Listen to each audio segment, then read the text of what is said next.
they asked me to pass their message, and that they cannot be here, and they have sent their apologies. But they know the secrets, and I have shared those in the book so that future leaders know how to apply the game to win for the people of Kenya. Sometimes we have to push through necessary laws to make sure we kept our country safe, to make our economy friendly for domestic and foreign investment, and to make sure Kenya got the best deal. The record speaks for itself. Whenever there was legislative overreach, the other arms of government, such as the judiciary and the executive, did their job. It's the beauty of our Constitution. As a leader of majority in the National Assembly, you do a lot of work. You are the leader of government business. And at the same time, you're also a parliamentarian with a constituency. You have to know how to work with the cabinet secretaries, with the fellow MPs, and with the public. You automatically become the face of parliament. Do you guys remember when those activists and civil society fellows brought bloody pigs to parliament buildings and labeled the names of leaders, myself, the late Jacoyo Midio, the late Francis Nyenze, and many others? We have seen it all. I've had people attacking some of us who were in the last government for approving the debt ceiling under the Jubilee administration. The borrowing came from good place. We wanted to invest as we baked a bigger cake.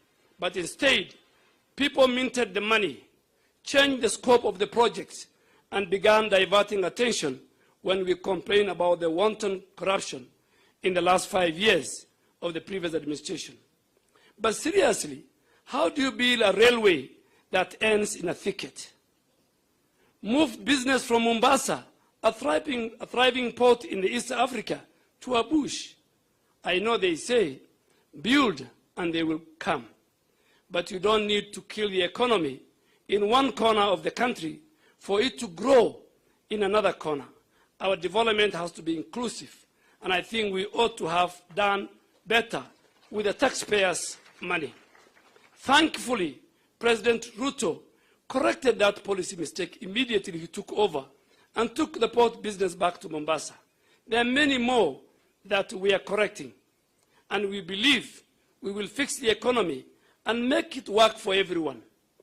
On the debt matter, we decided, because we are in a hole, we will not stop, we will stop digging. And as the president and his deputy have said many times, we have everything to make sure that we cut down on the borrowing, raise more funds, and rebuild our economy for the benefit of everyone. It will be painful in the beginning. As a businessman, as a Kenyan, and as a leader, I can tell you that we need to fix the economy now. We have to find money to pay the debts and grow our economy.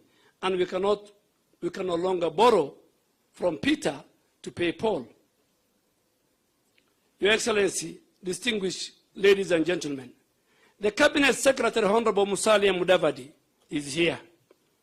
He appears in one of my important chapters. He knows the story of 2013.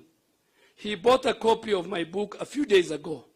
I did not tell him the inside story of the Madimoni scandal. He has his version to tell us one day. But for the first time, he gets to hear my side of the story.